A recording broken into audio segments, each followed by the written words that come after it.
Hello everyone, तो कैसे हैं आप लोग? बढ़िया। Welcome back to our channel. स्वागत है आपका आज के सीजन में, जहां पे हम स्टार्ट करने जा रहे हैं रियल नंबर्स का प्रीवियस ईयर क्वेश्चंस की सीरीज, जो मैंने स्पेशली सीबीएसई वालों के लिए बताई थी। याद है, मैंने कहा था कि सीबीएसई वाले स्टूडेंट्स के लिए मैं प्रीवियस ईयर क्वेश्चंस लेके आऊंगा चैप्टर बाय चैप्टर। ठीक है, तो जैसे जैसे हम चैप्टर कंप्लीट करते जाएंगे, जैसे अभी चैप्टर 1 कंप्लीट हो चुका था, तो मैंने कहा था आपको संडे दिन में प्रोवाइड करा दूंगा, बट एक्चुअली मुझे बोलना था कि संडे दिन में रिकॉर्ड कर लूंगा, है ना। संडे का रिकॉर्ड होगा तो वो आपको नेक्स्ट डे मिल जाएगा। ठीक है, तो आज मैं रिकॉर्ड कर रहा हूँ, तो आपको नेक्स्ट डे वीडियो जो है मिल जाएगी। इट मींस मंडे, है ना, नियर बाय मंडे मिल जाएगा आपको। ठीक है, तो इस सीरीज में हम प्रीवियस ईयर क्वेश्चंस करने वाले हैं चैप्टर बाय चैप्टर। तो आज हम रियल नंबर से स्टार्ट करेंगे, और आज के इस सेशन में हम सिर्फ एमसीक्यू सेक्शन ए वाले क्वेश्चन टारगेट कर रहे हैं। सारे के सारे जो क्वेश्चन है वो लेटेस्ट है, मतलब 2020 के बाद के क्वेश्चन है, 2020 के पहले क्वेश्चन नहीं है। ठीक है सर, तो आइए शुरू करते हैं फटाफट से। तो हमारे पास पहला सवाल है, एचसीएफ ऑफ 144 एंड 198 इज। अब देखो, ऐसे सवाल आपके आने हैं। अब देखो, मैं आपको बता रहा हूं इसे करने का तरीका। पहला तो आप प्राइम फैक्टराइजेशन मेथड कर सकते हो, बट दूसरा, क्योंकि ये सेक्शन ए का क्वेश्चन है, 1 मार्क का क्वेश्चन है ये, तो 1 मार्क के लिए हम इतना टाइम वेस्ट नहीं कर सकते। इसके लिए जरूरी है कि आपको टेबल आना चाहिए। ठीक है, तो अगर आपको टेबल आता है तो आपके लिए काम आसान हो जाएगा, और अगर आपको टेबल नहीं आता तो आपको फिर दिक्कत हो जाएगी सर। ठीक है, चलो पहले देख लो प्राइम फैक्टराइजेशन ओरिजिनल मेथड क्या होता है। 144 हमने लिखा, 2 से डिवाइड किया, आ जाएगा आपका 72, फिर हमने 2 से डिवाइड किया, आपका आ जाएगा यहाँ पे 36, और फिर 2 से हमने किया 18, देन आफ्टर 2 फिर आ जाएगा 9, फिर गया 3, फिर आ गया 3, और फिर गया 3, आ गया आपका आंसर 1। तो ये हो गया सर। अब ऐसे ही 198 का कीजिए, तो 198 डिवाइड बाई 2, ये हो जाएगा 2 9 18 एंड 2 9 18। फिर हमने इसको हम 3 से करना पड़ेगा हमें। ठीक है, तो हमने 3 से कर दिया तो आ जाएगा 33, फिर हमने 3 से कर दिया तो आ जाएगा आपका 11, और फिर हमने जो यहाँ पे 11 से कर दिया तो आपका आंसर आ जाएगा यहाँ पे 1। सही है। चलो, अब इन चीजों को अब एचसीएफ निकालने के लिए सबसे पहला काम क्या करना होगा, आपको लिखना होगा। ठीक है, तो लिखो 144 इज इक्वल टू क्या आ रहा है, 1 2 3 4, 2 का पावर 4 इंटू 3 का स्क्वायर, एंड यहाँ पे 198 इज इक्वल टू 2 इंटू 3 का स्क्वायर इंटू 11। सही है। अच्छा, ध्यान से देखना, 3 आपका आ जाएगा ये 3 3 9। अच्छा, सही है बिल्कुल। तो अपन चेक करते हैं। एचसीएफ निकालने के लिए आपको लेने होंगे लोवेस्ट पावर, याद है, हाईएस्ट में हम लेते हैं power lowest. So HCF of 144, 198 is equal to, सबसे पहले कॉमन नंबर उठाओ। दोनों में कॉमन क्या है, दोनों में 2 आ रहा है। सही है, इसमें 3, इसमें भी 3 आ रहा है, तो 2 भी आ जाएगा और 3 भी आ जाएगा। अब बात करते हैं पावर्स की। पावर लेना सबसे छोटे, तो सर 2 का छोटा पावर मुझे 1 दिख रहा है, और 3 का छोटा पावर मुझे 2 दिख रहा है। इट मीन्स कि 2 इंटू 3 का स्क्वायर हो जाएगा ये, और 2 इंटू 9, है ना, तो ये आ गया आपका आंसर 18। तो 18 जो है इसका एचसीएफ हो जाएगा। 18 जो है आपका इसका एचसीएफ आ जाएगा। Clear sir? आगे बढ़े अपन, नेक्स्ट क्वेश्चन देखें। Next question is the total number. अच्छा, मैं आपको कुछ बताया था टेबल्स के बारे में। अगर आपको टेबल्स आ रहे होते तो देखो, आप साफ साफ देख पाते कि ये 18 एट्जा लिखा हुआ है। ठीक है, और 144 जो है आपका 18 एट्जा हो जाएगा, और 18 11 से अगर आप करते हो, ठीक है, तो वो आपका जो है 198 आ जाएगा। अब आप यहीं से साफ साफ देख पाते कि हाँ, 18 is the highest common factor. तो सारा खेल जो है टेबल्स का, टेबल्स आपको आने चाहिए थे। ठीक है सर, चलो आगे बढ़ते हैं। The total number of factors of a prime number is. ध्यान रखना, प्राइम नंबर के टोटल कितने फैक्टर होते हैं, 2, एक 1 और एक वो खुद, जैसे 5। 5 केवल 1 के टेबल में आएगा और 5 के टेबल में आएगा, बाकी और किसी के टेबल में नहीं आएगा। तो ये चीज याद रखना, total number of factors of a prime number is 2। Next question, the HCF and LCM of, HCF and LCM of, आपको एचसीएफ भी निकालना और एलसीएम भी निकालना है। तो एक काम करो, 12 है तो 12 को मैं लिख सकता हूँ 2 का स्क्वायर इंटू 3, है ना, 4 3 12। 21 को अपन लिख सकते हैं 3 इंटू 7, और 15 को हम लिख सकते हैं 3 इंटू 5। अब एक काम करते हैं, हमें लिखना है एचसीएफ। तो एचसीएफ में 12 21 और 15 हमें लेना है वो नंबर जो सब में आ रहा हो। सब में आ रहा है क्या, 3 3 देखो सब में आ रहा है, 2 सब में नहीं आ रहा, 7 भी सब में नहीं है, 5 भी सब में नहीं है, तो हमें यहाँ पे 3 लिख लेना है। और एचसीएफ में पावर लेना होगा स्मॉलेस्ट, तो स्मॉलेस्ट 3 का पावर तो 1 ही है, तो इसका एचसीएफ 3 आ जाएगा। अगर एचसीएफ आ गया, अब निकालना है आपको एलसीएम। तो एलसीएम क्या हो जाएगा sir, LCM of 12 21 15 is equal to, LCM में सारा नंबर उठा लो सर, 2 भी आ जाएगा, 3 भी आ जाएगा, 5 भी आ जाएगा, 7 भी आ जाएगा। अब क्योंकि एलसीएम है तो आपको पावर लेने हैं हाईएस्ट। हाईएस्ट पावर में 2 का पावर दिख रहा है मुझे 2, 3 का पावर तो 1 ही है, 7 भी 1 है, 5 भी 1 है, बस ठीक है, कर दो मल्टीप्लाई। तो 4 3 12 5 60 और ये आ जाएगा 420 है ना, 420 आ जाएगा। तो HCF 3 आ गया, एलसीएम 420 आ गया, तो 3,420 यानी ऑप्शन नंबर सी आपका करेक्ट है। समझ आ गया। इसी तरीके से आपको HCF और एलसीएम के क्वेश्चंस करने हैं, बहुत फ्रिक्वेंटली पूछे जाते हैं ये।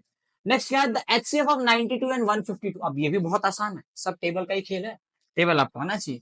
अब देखो फिर भी 92 इज इक्वल टू, टेबल अगर ना आए तो आपको यही करना पड़ेगा, 2 से आपने कर लिया तो 2 4 जा 8 आ जाएगा, और 2 6 जा ये आ गया, फिर 2 से कर दिया 23 आ गया, फिर 23 से कर दिया, आपका आंसर माना जाएगा।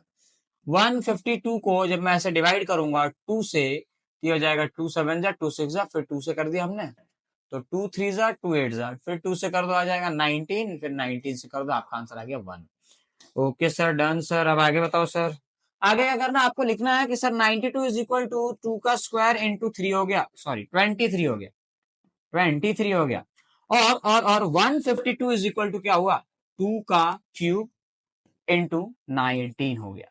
अब आपको सर ये बताना है कि इसका HCF क्या है। अब पहली बात मैंने बताया था सर जी कि HCF हमेशा वही नंबर होता है जो दोनों में आ रहा हो, तो 92, 152 लिखिए, दोनों में क्या आ रहा है, देखो दोनों में 2 आ रहा है, सही है।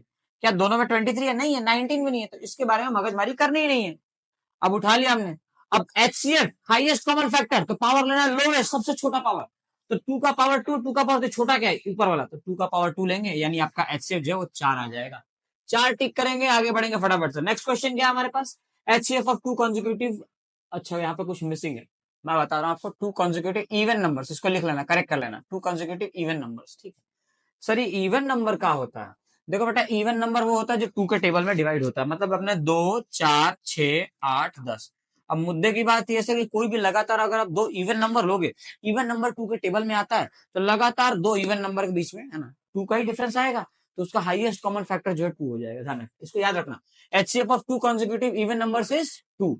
अच्छा सर, अगर इसकी जगह पूछा होता है HCF of 2 consecutive odd numbers, तो उसका HCF 2 होता, नहीं, ऑड नंबर में कुछ कॉमन फैक्टर जैसे 1 और 3, 3 और 5, 5 और 7, ठीक है, 7 और 9 ले लो आप, है ना, लगातार 11 13 ले लो, 13 15 ले लो, कोई कॉमन फैक्टर होता ही नहीं ऑड नंबर में। तो ध्यान रखना, अगर ऑड नंबर पूछा होता ना कि highest common factor of 2 consecutive odd numbers, तो आपका HCF आ जाता है उस केस में 1।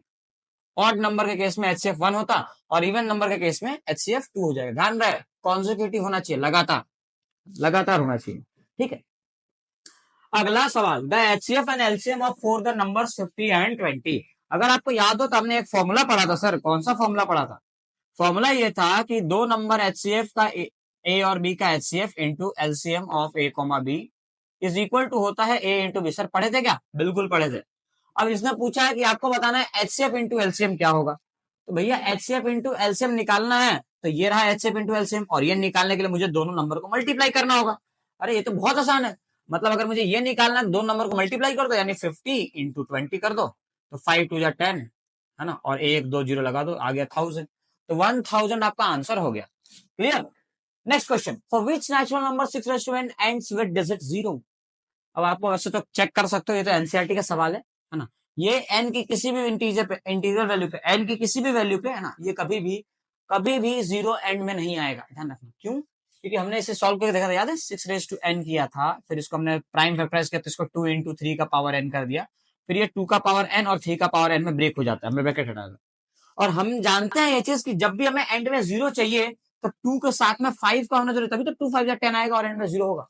लेकिन इसके प्राइम फैक्टराइजेशन में 5 है ही नहीं, केवल 2 और 3 है। इट मींस कि ये कभी भी n की जगह आप कुछ भी रख दो, कभी भी एंड में 0 नहीं आएगा, ठीक है। हालांकि आप टेस्टिंग कर सकते हो, 6 का पावर जो 1 होगा वो 6 आ जाएगा, 6 का पावर 2 है वो 36 होता है, 6 का पावर जो 3 अगर हो तो आप 216 होता है, 6 का पावर अगर आप 4 करते हो तो 1296 होता है, ना। तो देख लो 1 2 3 4 सब में 6 6 6 6, एंड में 6 ही आएगा, कभी भी 0 आ ही नहीं सकता। तो ऐसा कोई नंबर ही नहीं है, तो आपका करेक्ट आंसर क्या हो जाएगा, नन, ऐसा कोई नंबर नहीं है सर, डन।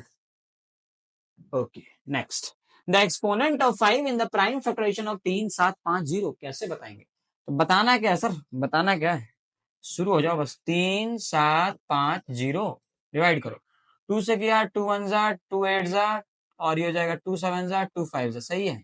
फिर 2 से किया, 2 से तो कर नहीं सकते, 3 से करना पड़ेगा, तो 3 6 जा 3 2 जा और 3 5 जा, फिर 5 से कर देंगे तो 1 2 5, फिर 5 से कर देंगे फिर 25 हो जाएगा, फिर 5 से कर देंगे 5 आ जाएगा, फिर 5 से कर देंगे 1 आ जाएगा, और ऐसे ही करते करते आपका आंसर आ जाएगा। अब आप देखो कि 3750 is equal to 2 into 3 into 5 कितनी बार आ रहा है, 1 2 3 4, तो 5 का पावर 4। अब आपसे पूछा गया था कि 5 का एक्सपोनेंट क्या है, 5 का पावर क्या है, एक्सपोनेंट है ना, 4 दिख रहा है, 5 का पावर एक्सपोनेंट पूछा ना, एक्सपोनेंट ऑफ 5, तो एक्सपोनेंट यानी पावर होता है, तो 5 का पावर 4 हो जाएगा सर, ध्यान रखना।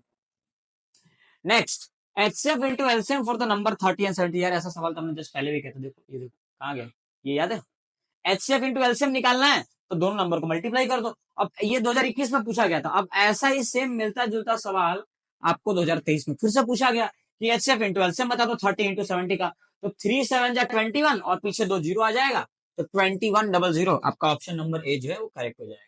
नेक्स्ट क्या है, एचसीएफ इंटू, अच्छा ये सवाल 2 बार दे दिया क्या मैंने, हाँ आई गेस 2 बार रह गया, नुकसान हो गया, एक सवाल कम हो गया आपका।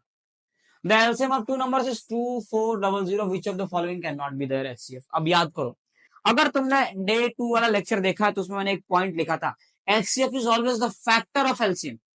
मतलब क्या हुआ सर, ये तो इंग्लिश में आपने झाड़ दिया, ठीक है, इसका मतलब ये है कि HCF जो नंबर है वो हमेशा आपके LCM को डिवाइड करेगा, HCF LCM को हमेशा डिवाइड करेगा, इन शॉर्ट HCF के टेबल में ही LCM आएगा।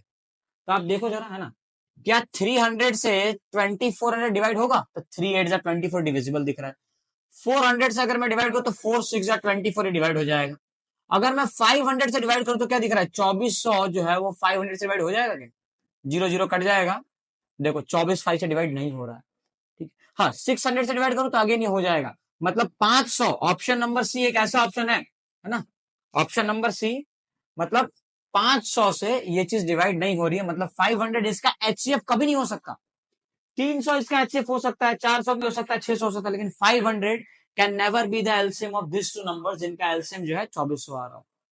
क्या मेरी बात समझ में आ रही है?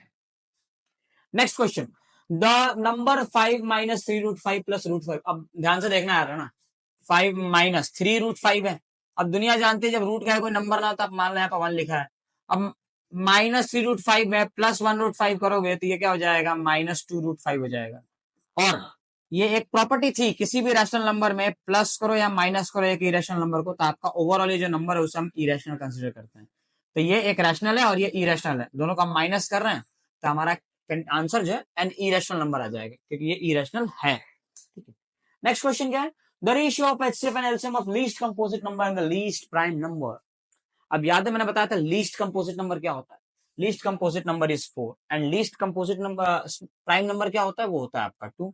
तो आपको करना क्या है सर, आपको बताना है कि इनका एचसीएफ निकालो और इनका एलसीएम निकालो और फिर इनका ratio low.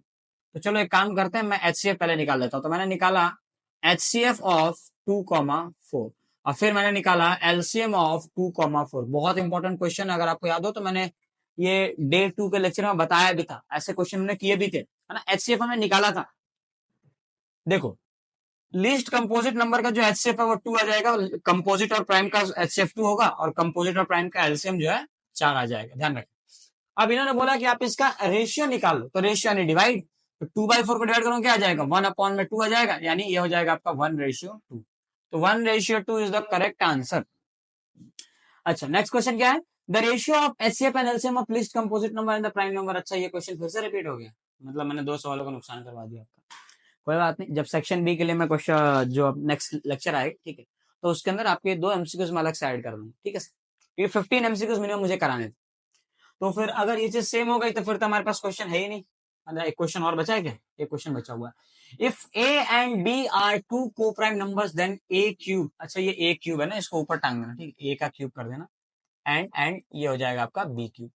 A and B are 2 को prime numbers then A cube and B cube are dash. ध्यान रखना, अगर अगर ए और बी को प्राइम है, को प्राइम है, तो ए स्क्वायर बी स्क्वायर ए क्यूब बी क्यूब, ठीक है, ये सारे है ना, ये भी को प्राइम होंगे, ये भी क्या होंगे, को प्राइम, बिना शक किए एकदम आंख बंद कर टिक मार देना, ठीक है, मतलब ऑप्शन देख लेना कि ऑप्शन है, फिर आंख बंद करना, फिर टिक मार देना, ठीक है। चलो तो इसी के साथ हमारा आज का लेक्चर जो है यहाँ पे खत्म होता है। सभी को मेरी तरफ से ऑल द बेस्ट भाई, है ना, एग्जाम वगैरह बहुत करीब है आप लोगों की, तो आई होप आप लोग अच्छे से पढ़ाई लिखाई करेंगे। अरे ये क्या कर दिया मैंने, चलो चलो, तो इसी के साथ अपन लेक्चर यहाँ पे एंड करते हैं, मिलते हैं हम नेक्स्ट लेक्चर में। टिल दैट आप अपना ख्याल रखें, पढ़ाई करते रहें। ऑल द बेस्ट सभी को, बाय।